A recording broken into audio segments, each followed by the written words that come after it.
केंद्रीय अर्थमंत्री निर्मला सीतारामन बोलतात, थेट जाऊया. Industries which are rapidly becoming industrialized in the Web3 context. Then digital economy, unleashing the digital power of India in various walks of life, setting up an artificial intelligence research center, center for excellence. So all these are in part A.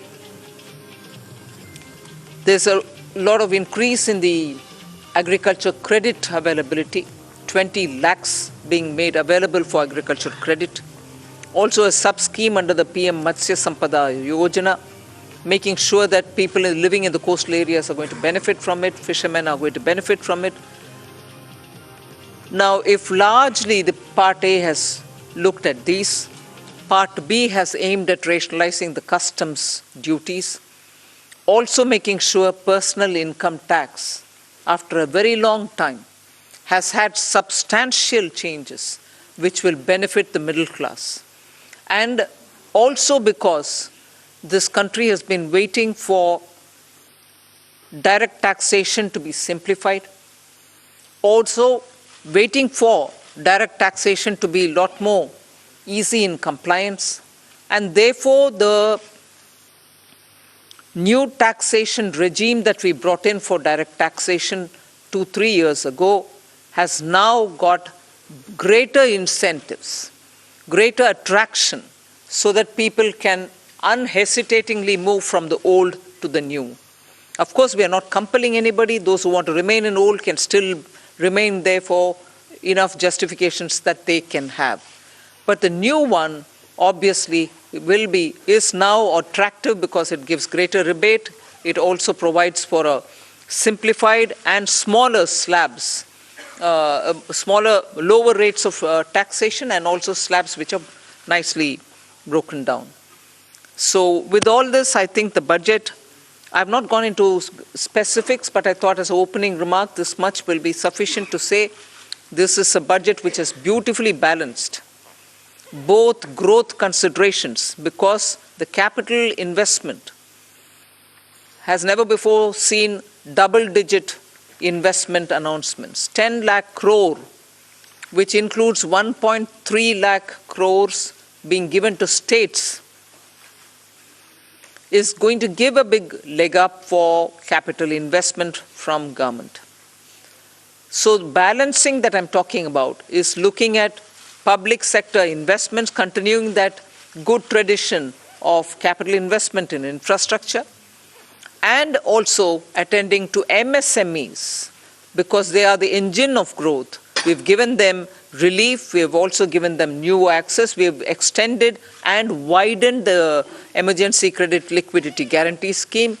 Also given them back their securities, 95% of it, even if they fail to deliver on contractual promises which were during the COVID pandemic. So the balancing is, one, we could sustain the capital infrastructure expenditure from the government. Simultaneously, in the private sector, give a lot of push and impetus for the MSME, and not forgetting the individuals, the middle class individuals who needed that kind of a tax breaks and relief through taxation. So the large macroeconomic considerations have also been kept in mind. The fiscal consolidation has not been kept in the back burner. We've attended to it. We are respecting the glide path we gave ourselves 2 budgets ago. 6.4 this year fiscal deficit, and the forthcoming year for which the budget is presented now, 5.9% fiscal deficit. So broadly, I leave it at this. I suppose when you ask questions, we can answer the rest. Thank you. Thank you for coming here today.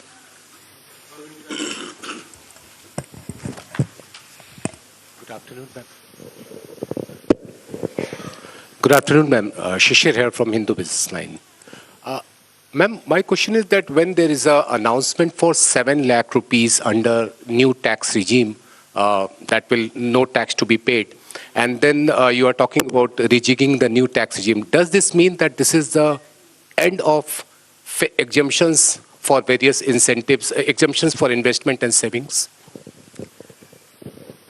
Well, I've already addressed this, I think. We want to make the new tax regime, which is without exemptions, attractive enough for people to think that this will be the best option for them because it gives them better rates.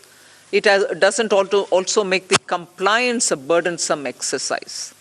If rates are so low, you're going to benefit net by paying lesser tax. Even those exemptions that you would have otherwise gained from would have resulted in probably net amount being the same. So we made this a lot more attractive. But if there are people who still think that being in the exemption regime, which is the old regime, benefits them, they're welcome to continue where they want. But yes, the ultimate interest is to make the simpler regime more attractive. And that is why we've come up with this.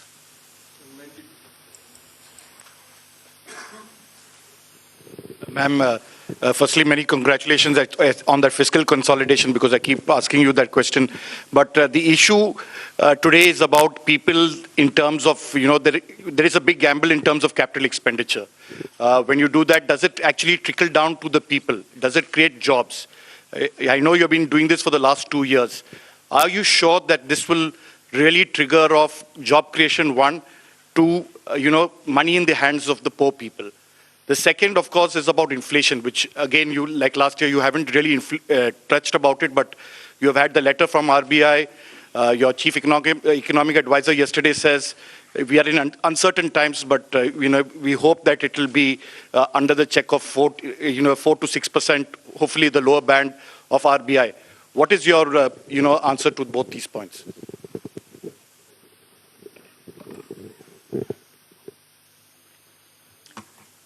First of all, on the inflation, I think, yeah, you're right in saying RBI wrote a letter and what. But in the meanwhile, you've seen inflation come down, both the CPI and WPI.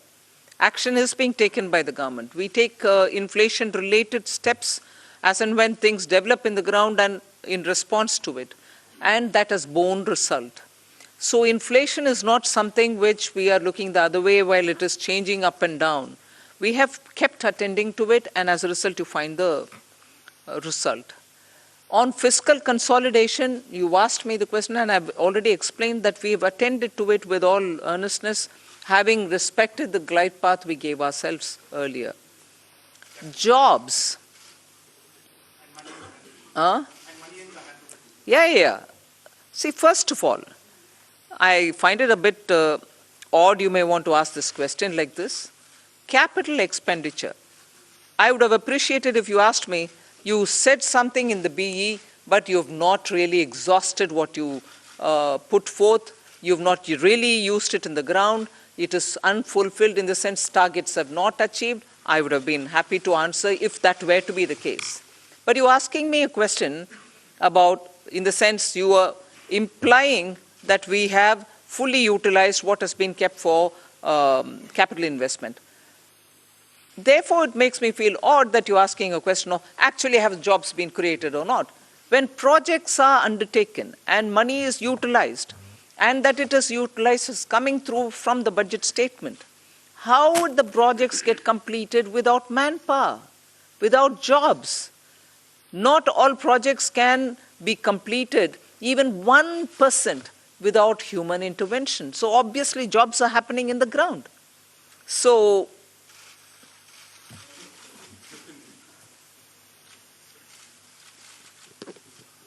Ma'am, I want to ask you, ma'am here. Ma'am, I want to ask you what percentage of taxpayers had moved to the new tax regime in the last assessment year? And is there a number that you expect, 50%, 60%, whatever? And number two, ma'am, there's a specific mention for expenditure towards MSMEs. Now, is there an estimate of how much, what was the dues that companies had claimed as expenditure and which has not actually been paid to the MSMEs? Sanjay, you want to answer on? On your second question, that is on the MSMEs, well, we don't have that data. Certainly, we don't have that data. And it's not, we don't take that data from the taxpayers in their returns. So that data we will not have. But certainly, we are all aware of this huge problem of timely payments not being made to the MSMEs. So in that direction, this is certainly a positive step. Coming to your first question on the exemption-less regime, let me say that for companies, the 22% tax regime that we got, 61% of our tax now, the corporate tax, more than 60% is actually coming from the exemption-free tax regime.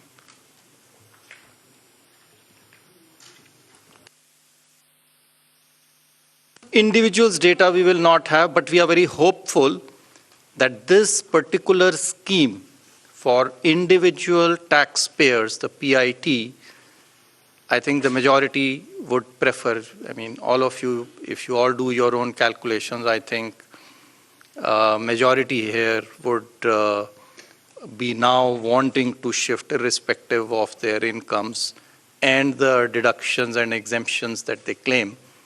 They would be finding it more attractive to shift to the new tax regime, majority of them.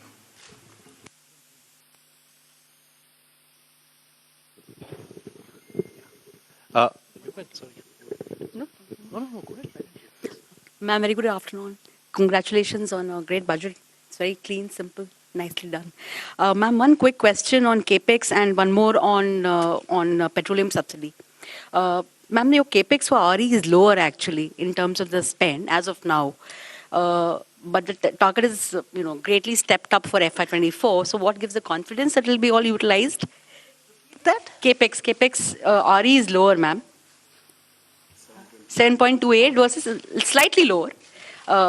And a big jump for FY24. So what gives the government the confidence that all of it is going to be utilized and well spent? That's one, ma'am.